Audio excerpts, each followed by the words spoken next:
There was a man in the land of Uz whose name was Job, and that man was perfect and upright, and one that feared God and eschewed evil. Job 1:1. I was looking up the definition and etymology of the word eschew, which in its modern usage means to avoid something, especially for moral reasons. It comes from the old High German word suchen. Suchen has two meanings closely related to fear. It can mean to be afraid of something, which is why this word is also the root of the English word shy, but it can also mean to frighten off or to scare something. The reason that I bring this up is that if we are to eschew evil, we can take two different approaches. Either we can be terrified of evil and avoid it as best we can, or we can remember that we are children of the Most High God, and we have Jesus Christ to fight our battles, and we can scare the hell right out of the devil and his minions. That's what Job did. Satan was terrified of Job. You know, normally, someone starts to get rich and wealthy, and the pride cycle kicks in, and they forget the Lord and Satan can kick back and relax and tuck into a heaping bowl of schadenfreude and cheer as the mighty fall from grace. But Job didn't do that.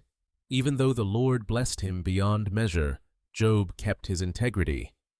This was bad for Satan and his propaganda machine. He can't have someone as rich as Job and apparently immune to pride. The righteousness of Job scared Satan.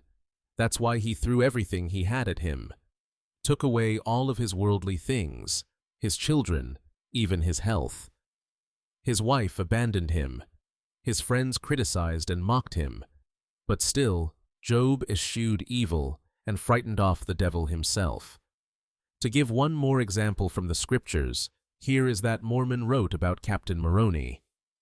Yea, verily, verily I say unto you, if all men had been, and were, and ever would be, like unto Moroni, behold, the very powers of hell would have been shaken forever. Yea, the devil would never have power over the hearts of the children of men. Alma 48:17. Here was another man who eschewed evil. We don't have to be afraid of evil. Evil needs to be afraid of us. David did not fear Goliath, but the Philistines sure feared David after he slew Goliath. Esther would not be intimidated by Haman, but all of Haman's people learned to fear Esther. Eschewing evil because we are frightened is perhaps a good first step, but when we truly go forth in the strength of the Lord, we will not have to avoid evil because evil will be so frightened that it will avoid us.